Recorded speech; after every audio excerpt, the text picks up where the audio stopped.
জিলহজের প্রথম 10 দিনের আমল, ইবাদত, নেকামল, ভালো কাজ, এটা আল্লাহর কাছে এত প্রিয়, অন্য কোন সময়ের আমল ইবাদত, অন্য কোন দিনের আমল ইবাদত আল্লাহর কাছে এত প্রিয় না।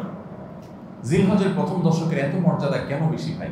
ইসলামের যে মৌলিক ইবাদতগুলো আছে প্রায় সব মেইন সব ইবাদতগুলোর সমাহার এই দশকে আপনি খুঁজে পাবেন, এমনকি রমজানেও পাবেন না সব। এই দশক যে মর্যাদার দশক যায়, ফজিলতের দশক যায়, ইবাদতের দশক যায়, জিকিরের দশক যায়, তাকবীরের দশক যায়, নফল রোজার দশক যায়, ধারণাই নাই আমাদের। কি করব আমরা কোরআন এবং হাদিসের আলোকে 11টি আমলের কথা বলতে পারি। এই 11টি আমল এই দশকের জন্য খাস, স্পেশাল। নাম্বার 1 নম্বর এই দশকের আমল হলো বেশি বেশি আল্লাহর জিকির করা। কি করা? বেশি বেশি আল্লাহ জিকির করা। কারণ কোরআনে কারিমে সূরা তাওবাতে আল্লাহ রাব্বুল আলামিন এই দশককে ইঙ্গিত করে বলেছেন যে তোমরা আল্লাহ তাআলার জিকির করো ফি আইয়ামিন মাদুদাত, নির্দিষ্ট দিনসমূহে, নির্ধারিত দিনগুলোতে তোমরা আল্লাহর জিকিরে মাশগুল থাকো।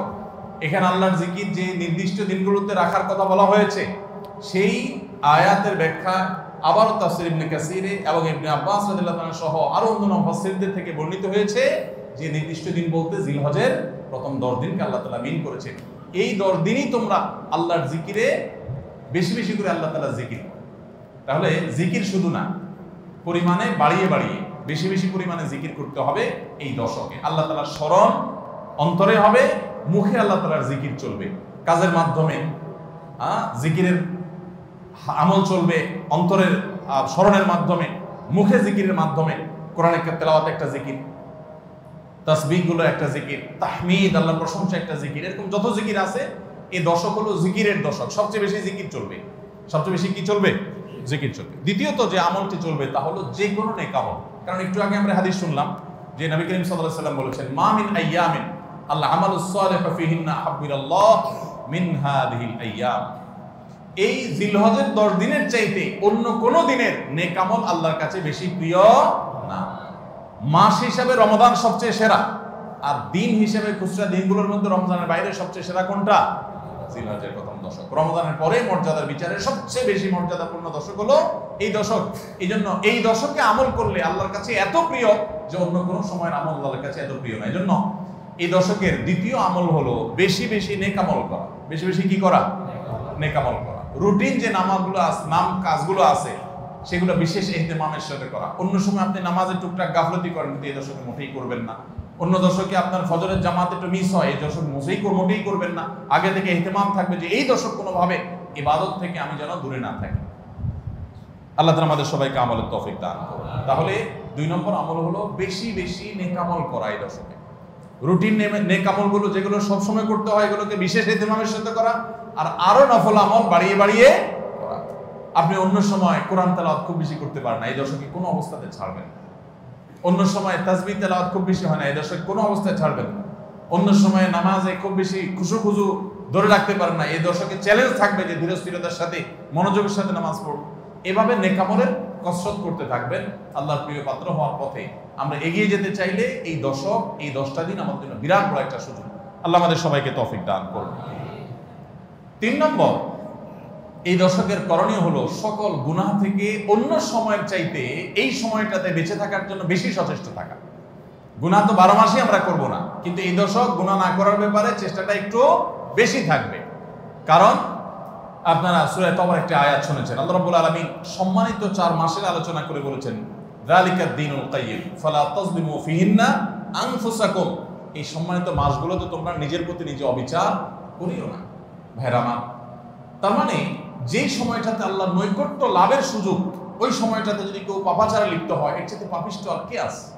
এই জন্য আল্লাহ রাব্বুল আলামিন আমাদেরকে দরদের সাথে বলছেন, ভাষা খেয়াল করেন, ফালা তাযলিমু ফিহিন্না আনফুসাকুম, তোমরা নিজের পায়ে নিজে কুঠারাঘাত করিও না। এই 10 দিন না, শুধুমাত্র এই পুরো সম্মানিত 4 মাস, সম্মানিত 4 মাসের ভিতরে টানা 3টা মাস চলছে, জিলকদ, জিলহজ, মুহররম, আর একটা হলো রজব মাস, রমজান আগের মাস। তাহলে সম্মানিত 4 মাসের মধ্যে এই 10টা দিন আবার বিশেষ মর্যাদাবান।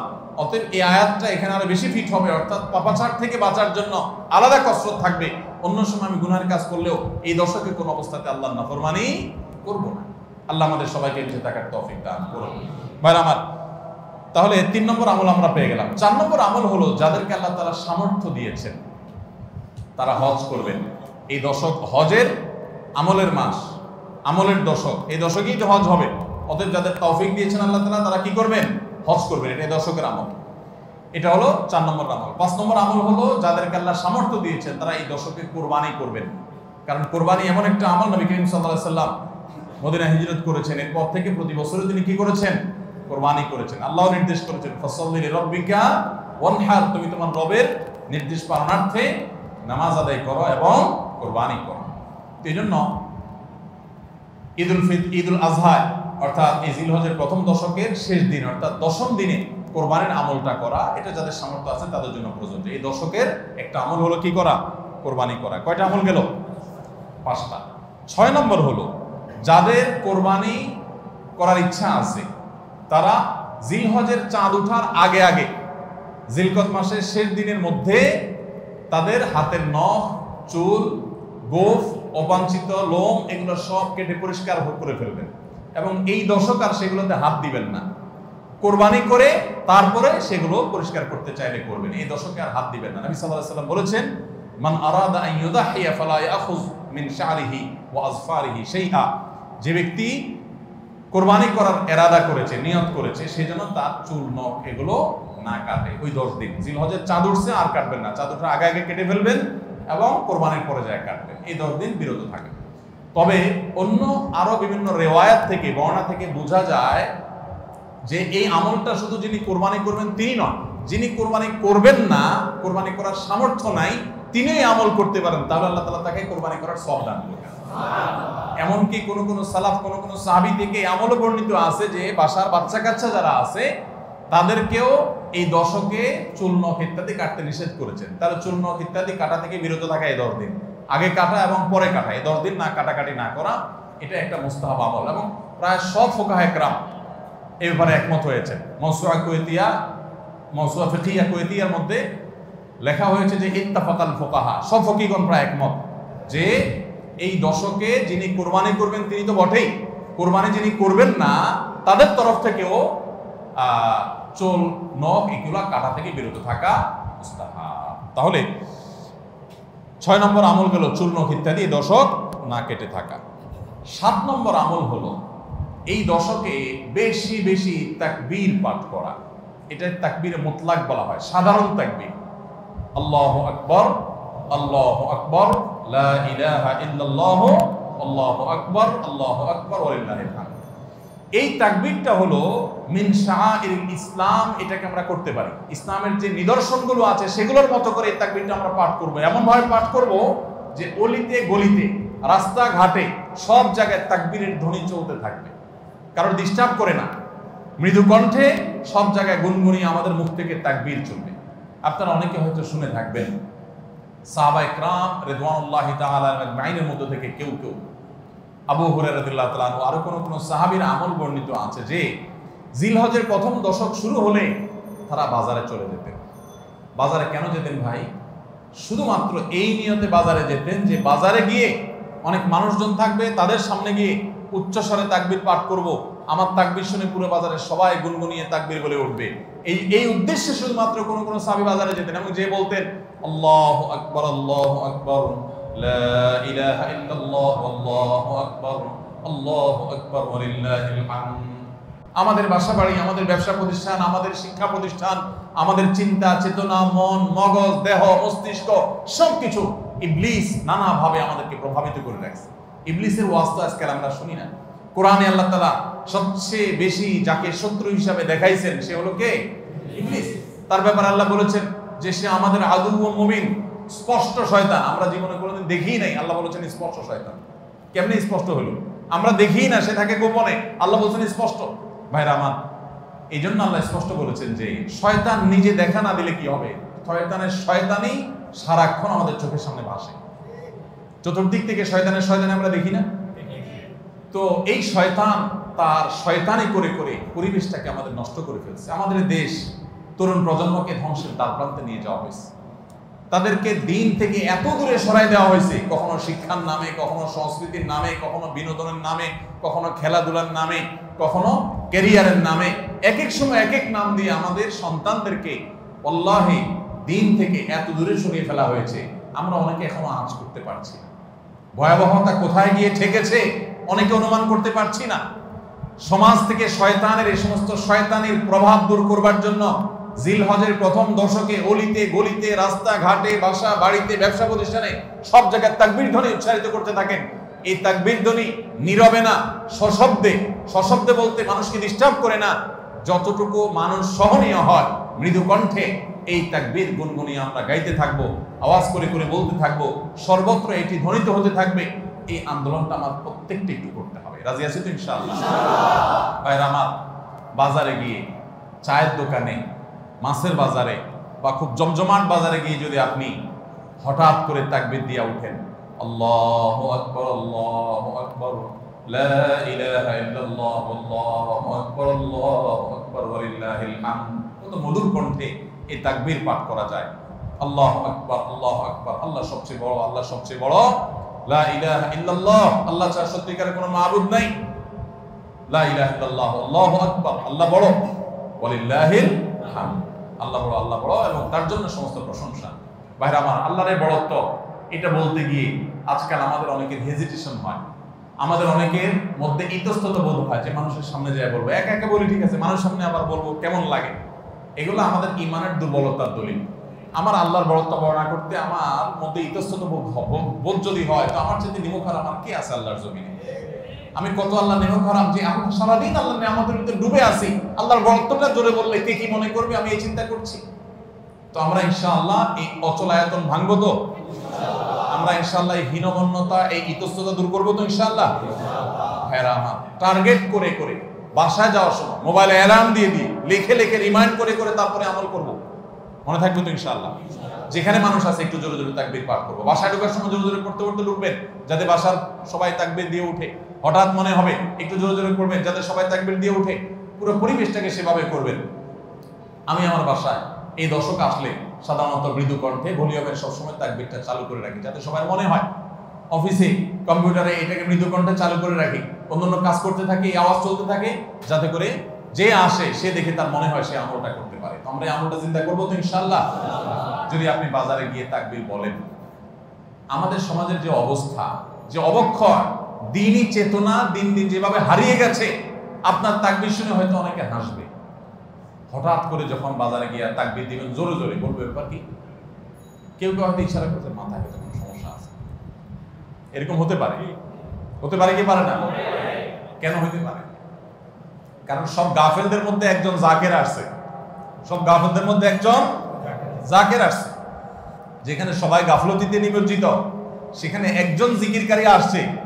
এজন্য ওই গাফেলদের মধ্যে জিকিরকারী, একজন জিকিরকারী ব্যক্তিকে মনে হয় পাগল, অথবা তাকে বলা হয় যে আননোন। অথচ হওয়া দরকার ছিল মুসলমানদের সমাজে সবাই জাকের, এক দুজন গাফেল, আর আমরা সবাই হয়ে গেছি গাফেল। এই জন্য একজন জিকিরকারী হলে তাকে মানুষ কি করে? উপহাস করে, পাগল মনে করে। ওই যে কোন দেশে নাকি রাজাকে ভবিষ্যৎবাণী করা হয়েছে যে রাজা সাহেব পাগলা পানি আসতেছে, পাগলা পানি, বন্যার পানিতে যে পানি আসবে এটাতে সব জায়গায় ছড়ায় যাবে, এটা পাগলা পানি, দেশে আর কোনো পানি থাকবে না, এই পানি সবাই খাইতে বাধ্য হবে। আর এই পানি পাগলা পানি নাম এই জন্য দেওয়া হয়েছে, এই পানি যে খাবে সে পাগল হয়ে যাবে। রাজা সাহেব এই ভবিষ্যৎবাণী শুনে পরামর্শ করতেছেন সব মন্ত্রীদের সাথে যে কি করা যায়। দেশের সব মানুষ পাগল হয়ে গেলেও আমার তো অন্তত ভালো থাকতে হবে, আমি পাগল হয়ে গেলে দেশ চলবে কেন?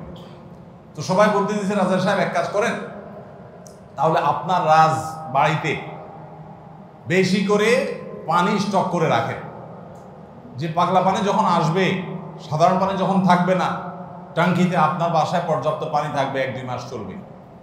তো অন্তত আপনি ওই পানিগুলো খেয়ে ভালো থাকলেন, জনগণ সব পাগল হয়ে গেল, আপনি একটু সামলালেন। তো বুদ্ধি অনুযায়ী রাজা সাহেব সব পানির ব্যবস্থা রাখছে এবং বিরাট পানির ট্যাঙ্কি ভরে ফেলছে। ভরার পর এবার সেই পানির ট্যাঙ্কির পানি রাজা সাহেব এবং তার ফ্যামিলির লোকজন খাইছে, এবং যথারীতি জনগণ ওই পাগলা পানি খায় সব পাগল হয়ে গেছে। আর পাগল হয়ে সব কাপড় চোপড় খুলে ফেলছে। এখন সব পাগলরা এসে রাজবাড়ি ঘেরাও করে ফেলছে এবং সবাই মিলে বলতেছে ওই দেখ কয়েকটা পাগল। কারণ এগুলোর পরনে কাপড় আছে, এগুলো মাথা নষ্ট হয়ে গেছে, এটা পরনে কাপড় পরে রয়েছে কেন? এবার রাজা সাহেব সবার সাথে পরামর্শ করতেছে পরিবার সদস্যরা যে আমাদের কি করা এখন, সবাই যে আমাদেরকে পাগল বলা শুরু করছে, যদি পাগল বলে মাইদুর দেওয়া শুরু করে দেয় কি করা যাবে। তখন এবার সবাই বুদ্ধি করলো পরিবারের লোকেরা যে তাহলে এক কাজ করা যাক, যে সমাজে সব পাগল থাকে সেখানে আসলে সুস্থ থাকাটা দোষের, আমরাও চলেন পাগলা পানি খায় পাগল হয়ে যাই। এবার তারাও পাগলা খানি খায় পাগল হয়ে গেছে, এবার পাগলে পাগলে মিলছে, আর অসুবিধা হয়নি। এই সমস্ত গল্প হয়তো এর কোনো বাস্তবতা নাই, কিন্তু এই গল্প বলার উদ্দেশ্য হলো যে যেই সমাজে মানুষ সব গাফেল হয়ে যায়, ফাসেকের পরিমাণ বেশি হয়ে যায়, সেই সমাজে একজন বাজারে গিয়ে যখন আল্লাহু আকবার তাকবীর ধ্বনি দিবে, তখন তাকে কিছু লোক পাগল বলাটা সমাজের মানুষের পাগল হওয়ার দলিল। পাগল হওয়া বলতে ফাসেক হয়ে যাওয়া, আল্লাহর জিকির থেকে দূরে সরে যাওয়ার দলিল। কেন বাজারে যায় যদি কেউ একটু গেয়ে উঠে, মনের সুখে কোনো একটা গান গেয়ে উঠে, তাকে তো কেউ অসুস্থ মনে করে না। তাহলে জিকির ক্ষেত্রে এরকম কেন হয়? আপনি যদি বাসে উঠে বলেন আল্লাহু আকবার লা ইলাহা ইল্লাল্লাহ আল্লাহু আকবার ওয়ালিল্লাহিল হামদ, প্রথম কারোর কাছে আনিজি লাগতে পারে। উঠার পর যদি আরেকজন পড়েন বলবে যে ভাই হাতে কোনো ব্যাগ ট্যাগ তো দেখা যাচ্ছে না, কিছু বেচবে নাকি, অকার টকার নেই কোনো। আপনি যদি যখন সুন্দর করে যারা অবাক হয়ে তাকাবে তাদের যদি বলেন ভাই এই দশকে আমাদের নবীজি বেশি বেশি করে উচ্চস্বরে তাকবীর পাঠ করতে বলেছেন, আপনারা তো সবাই মুসলমান, আপনাদের সবাইকে স্মরণ করানোর জন্য আমি জোরে জোরে করছি, আপনারা কেউ মনে কিছু নিয়েন না, বাস আলহামদুলিল্লাহ, তাইলে কেচ্ছা কত। তো আমরা এই আমলটা করবো তো ইনশাআল্লাহ, কঠিন আমল, কিন্তু এটাকে জিন্দা করতে পারলে সমাজে সর্বত্র যখন তাকবীরের ধ্বনি ভাসতে থাকবে শয়তান পালা যাবে ইনশাআল্লাহ সমাজ থেকে। ঘরে যখন সারাদিন তাকবীর ধ্বনি ভাসতে থাকবে শয়তান পালায় যাবে। আল্লাহ আমাদের সবাইকে আমলের তৌফিক দান করুন। জিলহজের প্রথম দশকে এই আমলটা সম্পর্কে নবী করিম সাল্লাল্লাহু আলাইহি ওয়াসাল্লামের ভাষ্য খেয়াল করেন। তিনি বলেছেন ফাকফিরু ফীহিন্না মিনাত তাকবীরি ওয়াত তাহলিলি ওয়াত তাহমিদ, জিলহজের প্রথম দশক যখন শুরু হয় তোমরা বেশি বেশি করে তাকবীর পড়ো, বেশি বেশি করে তাহমিদ পড়ো, বেশি বেশি করে তাহলিল পড়ো, অর্থাৎ আল্লাহু আকবার লা ইলাহা ইল্লাল্লাহ আল্লাহু আকবার লিল হামদ, এটা বেশি বেশি করে পাঠ করো, নবী সাল্লাল্লাহু আলাইহি ওয়াসাল্লাম নির্দেশ করেছেন। তাহলে কয় নম্বর আমল গেল? 7 নম্বর আমল, বেশি বেশি করে তাকবীর তাহমিদ তাহলিল পড়া। 8 নম্বর আমল হলো এই তাকবীর তাহমিদ তাহলিলটাই বিশেষভাবে পড়া। 7 নম্বরটা হলো সাধারণভাবে রাত দিন যতক্ষণ পারেন বেশি বেশি পড়বেন, কোনো সময় ফিক্স নাই, এবং 10 দিন ফুল। আর 8 নম্বর আমল হলো এই তাকবীরটাই নির্দিষ্ট সময়ে নির্দিষ্ট দিনগুলোতে বিশেষভাবে পড়া। সাধারণভাবে তো পড়বেনই, আর বিশেষভাবে পড়বেন। বিশেষভাবে কখন? আইয়ামে তাশরিকে। আইয়ামে তাশরিক কাকে বলা হয় ভাই? জিলহজের 9 তারিখ ফজরের পর থেকে নিয়ে জিলহজের 13 তারিখ আসর পর্যন্ত, জিলহজের 9 তারিখ ফজর থেকে নিয়ে জিলহজের 13 তারিখ আসর পর্যন্ত প্রত্যেক নামাজের পর সবাই যার যার জায়গা, পুরুষরা সরবে আর মা বোনরা বাসা বাড়িতে নীরবে তারা তাকবীর পাঠ করবেন। আল্লাহু আকবার লা ইলাহা ইল্লাল্লাহ আল্লাহু আকবার ওয়ালিল্লাহিল হামদ। প্রত্যেক নামাজের পরে একা একা পড়েন আর জামাতে পড়েন, সর্বাবস্থায়। জামাতে পড়লে ইমামের সাথে তাল মিলায় পড়তে হবে জরুরি না, প্রত্যেকে যার যারটা শেষে পড়বেন। মনে থাকবে তো ইনশাআল্লাহ। তাহলে 8 নম্বর আমল হলো আইয়ামে তাশরিক, অর্থাৎ জিলহজের 9 তারিখ থেকে 13 তারিখ পর্যন্ত প্রত্যেক নামাজের পরে তাকবীরগুলো জোরে জোরে পাঠ করতে থাকবো ইনশাআল্লাহ। 9 নম্বর আমল হলো জিলহজের 1 তারিখ থেকে 9 তারিখ পর্যন্ত এই 9 দিনই নফল রোজা রাখা। এই 9 দিনই নফল রোজা রাখা। এই 9 দিন নফল রোজা রাখা সম্পর্কিত একটা হাদিস পাওয়া যায়, এবং এই 9 দিনের নফল আমল সম্পর্কে মওসুআ ফিকহিয়া কুয়েত থেকে প্রকাশিত ফিকহ বিশ্বকোষ, সেখানে বর্তমান সময়ের সবচাইতে অথেন্টিক ফতোয়ার কিতাবগুলোর মধ্যে থেকে, প্রসিদ্ধ কিতাবগুলো থেকে একটা, ফতোয়ার কিতাবগুলো থেকে মওসুআ ফিকহিয়া কুয়েতিয়া, সেখানে লেখা হয়েছে যে ইত্তাফাকাল ফুকাহা, সমস্ত ফকিহগণ এবারে একমত যে জিলহজের প্রথম তারিখ থেকে 9 তারিখ পর্যন্ত এই 9 দিনই রোজা রাখা মুস্তাহাব। এই 9 দিন রোজা রাখা মুস্তাহাব। বিভিন্ন বর্ণনায় এটি প্রমাণিত হয়, যদি সে বর্ণনাগুলো কোনো সনদি মুহাদ্দিসরা কেউ আপত্তি তুলেছেন, কিন্তু ফুকাহা একরাম এ ব্যাপারে রেকমেন্ড করেছেন যে এই 9 দিন রোজা রাখা মুস্তাহাব। যেহেতু জিলহজের প্রথম 10 দিনের পুরো 10 দিনই ইবাদত আল্লাহর কাছে প্রিয়, অতএব নফল আমল, রোজাও একটা নফল আমল, সেই হিসাবে রোজাটা অটোমেটিকও চলে আসে। এই জন্য 9 নম্বর আমল হলো জিলহজের 1 থেকে 9 তারিখ পর্যন্ত এই দিনগুলো কি করা? রোজা রাখা। 10 নম্বর আমল হলো স্পেশালি বিশেষভাবে আরাফার দিনে অর্থাৎ জিলহজের 9 তারিখে রোজা রাখা। জিলহজের 9 তারিখে কি করা? রোজা রাখা। প্রথম 9 দিন সাধারণ, আর বিশেষভাবে 9 তারিখের গুরুত্ব আরো বেশি, কারণ নবী করিম সাল্লাল্লাহু আলাইহি ওয়াসাল্লাম বলেছেন সিয়ামু ইয়াউমি আরাফা আহতাসিবু আলাল্লাহি আন ইউকাফিরা আস-সানাতাল্লাতী ক্বাবলাহা ওয়াল্লাতী বা'দাহা। আরাফাত দিনের রোজা অর্থাৎ জিলহজের 9 তারিখের রোজা, এই রোজার সম্পর্কে আল্লাহর কাছে আমার ধারণা, আল্লাহর প্রতি নবী সাল্লাল্লাহু আলাইহি ওয়াসাল্লাম বলছেন যে আমার ধারণা যে এই রোজার বিনিময়ে আল্লাহ তাআলা 1 বছর পূর্বের আর 1 বছর পরের অর্থাৎ আগামী 1 বছর এবং গত 1 বছরের গুনাহ আল্লাহ তাআলা মাফ করে দিবেন।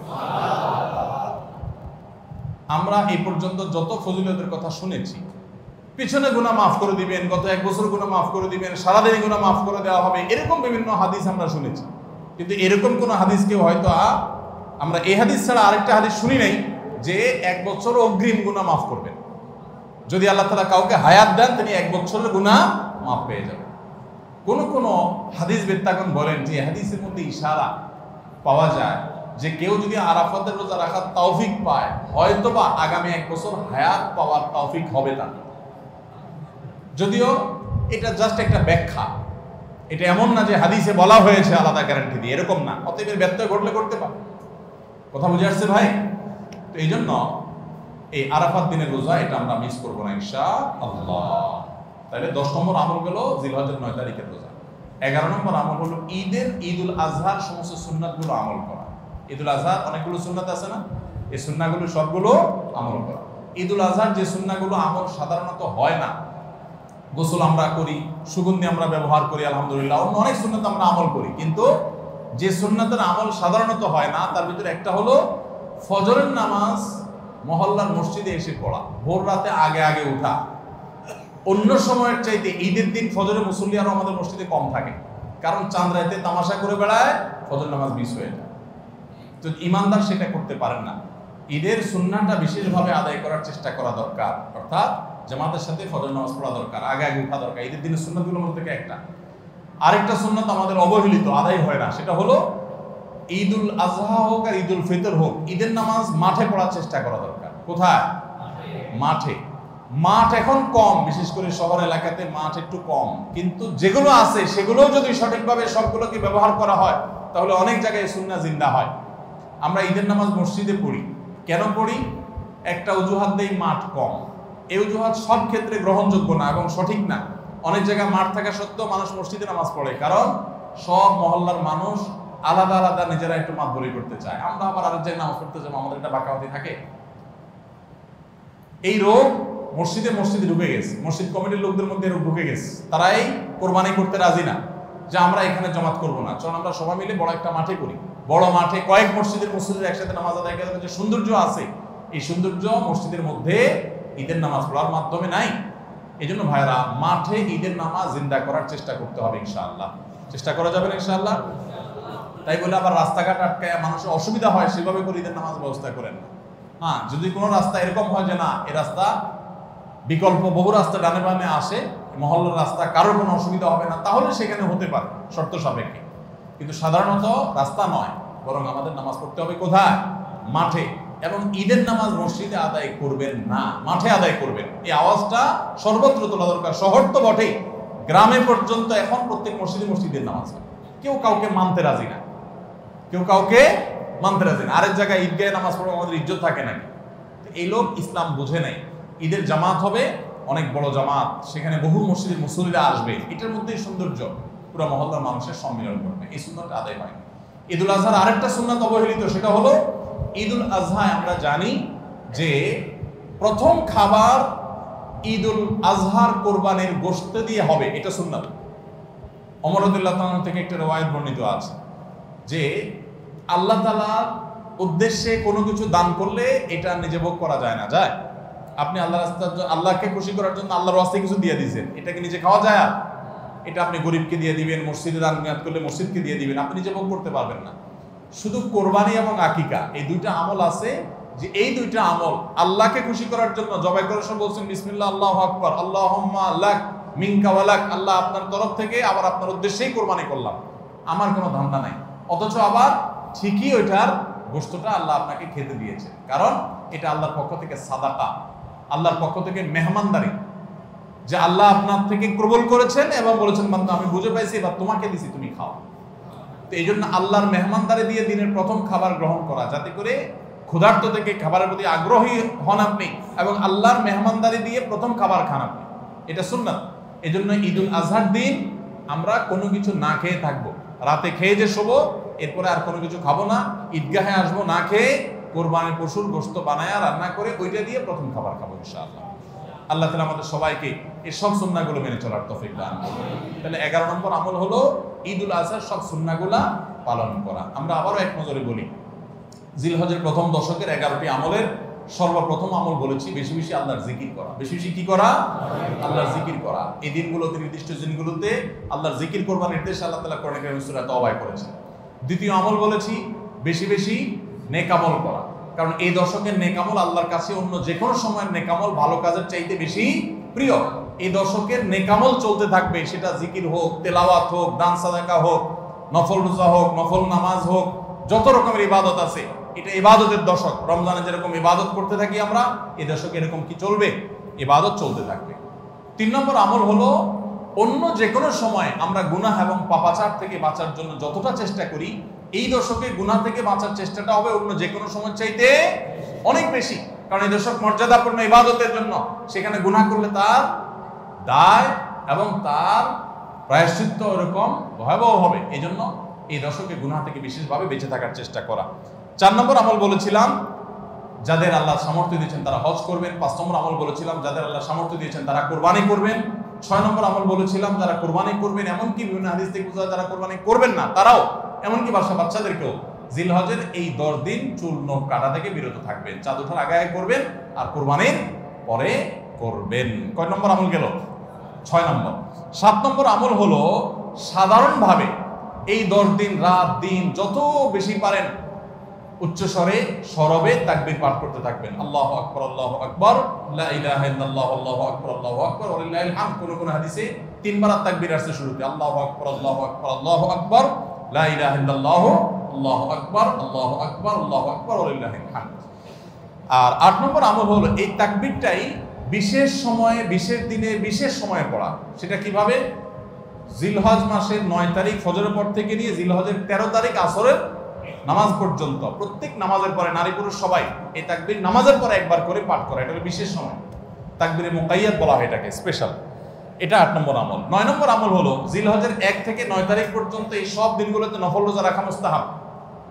10 নম্বর আমল হলো জিলহজের 9 তারিখ আরাফার দিনে রোজা রাখা আলাদা স্পেশাল সওয়াবের কাজ। 1 বছর আগের এবং 1 বছর অগ্রিম পরের গুনাহ মাফ আল্লাহ তাআলা করে দেন, অর্থাৎ সগীরা ছোট গুনাহ আল্লাহ তাআলা মাফ করে দেন। বড় গুনাহ থেকে তওবা করলে সেগুলো মাফ পাওয়া যাবে। আর 11 নম্বর আমল হলো যে ঈদের দিনে যত সুন্নাহ আছে সব সুন্নাহগুলো সঠিকভাবে পালন করব। আল্লাহ রাব্বুল আলামিন আমাদের সবাইকে জিলহজের এই 10 দিনের ফজিলত এবং মর্যাদা প্রতি মুহূর্তে স্মরণ করার তৌফিক দান করুন। আমিন। এই দশক যে মর্যাদার দশক যায়, ফজিলতের দশক যায়, ইবাদতের দশক যায়, জিকিরের দশক যায়, তাকবীরের দশক যায়, নফল রোজার দশক যায়, ধারণাই নাই আমাদের, মনেই থাকে না। অনেক মানুষ আছে জিজ্ঞেস করলে ভাই তার হাবভাব দেখলে রুটিনের ভিতরে কোনো পরিবর্তন নাই। অন্য সময় ফজরে গাফলতি, এই দশকেও গাফলতি। আরে ভাই রমজান মাসে তো মানুষ বেনামাজিও নামাজ পড়ে, মাশাআল্লাহ, ঠিক না ভাই? ঠিক।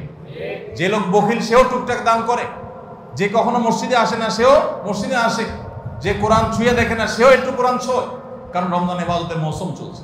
তাহলে জিলহজের প্রথম দশকে এরকম ইবাদতের ছিটাফোঁটা, ইবাদতের কোনো আবহ, ইবাদতের কোনো পরিবেশ, ইবাদতের কোনো আলামত, এর কোনো আপনার চিহ্ন আমাদের সমাজে, আমাদের পরিবারগুলোতে দেখা যায় না। তাহলে এই দশক ইবাদতের অত্যন্ত ফজিলতপূর্ণ দ্বিতীয় বৃহত্তর মৌসুম হওয়া সত্ত্বেও অবহেলিত দশক, অজানা দশক। এই আমলগুলো হারিয়ে যাচ্ছে সমাজ থেকে। এগুলোকে জিন্দা করবো তো ইনশাআল্লাহ। আমরা সবাই এক একজন যার যার দায়িত্বে কমপক্ষে 5 জন মানুষকে আমরা সচেতন করবো ইনশাআল্লাহ। ঠিক আছে তো ইনশাআল্লাহ ভাই? এই বিষয়গুলো আমরা অন্যদের মাঝে শেয়ার করব। আমরা আমাদের ফাউন্ডেশন থেকে যে লিফলেট করেছি আপনারা নিজের উদ্যোগেও করে নিতে পারেন।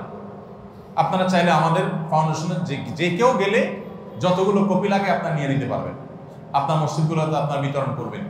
রাস্তা রাস্তা দোকানে দোকানে হেঁটে হেঁটে মানুষকে হ্যান্ডবিল দিবেন এবং মানুষকে বলবেন ভাই একটু পড়ে দেখবেন এবং আমল করবেন। যদি আমরা এই আমলটা সমাজে চালু করতে পারি আমরা সাকসেস ইনশাআল্লাহ। চেষ্টা করা যাবে তো ইনশাআল্লাহ। প্রত্যেকে যার যার মহল্লা গলিতে গলিতে তাকবীরের ধ্বনি চালায় রাখবেন এবং তাকবীরের ধ্বনি শুরু করবেন এবং যুবকরা প্ল্যান করে করে তাকবীর পাঠ করবেন। আবার তাকবীরের নাম দিয়ে মানুষকে ডিস্টার্ব করেন না। মিছিল করতে করতে আল্লাহু আকবার আল্লাহু আকবার দিদি দিতে গেলেন, মানুষ মোবাইলে কথা বলতে পারলো না, এই ডিস্টার্ব আবার করা যাবে না। খবরদার, ইসলাম আমাদেরকে ব্যালেন্স শিক্ষা দিয়েছে, কোনো আমল করতে গিয়ে কাউকে কষ্ট দেওয়া যাবে না। সবাই চেষ্টা করবো তো ইনশাআল্লাহ। আল্লাহ তাআলা আমাদের সবাইকে আমলের তৌফিক দান করুন। জাযাকুমুল্লাহ খাইর। আস-সুন্নাহ ফাউন্ডেশন, উম্মার স্বার্থে সুন্নাহর সাথে।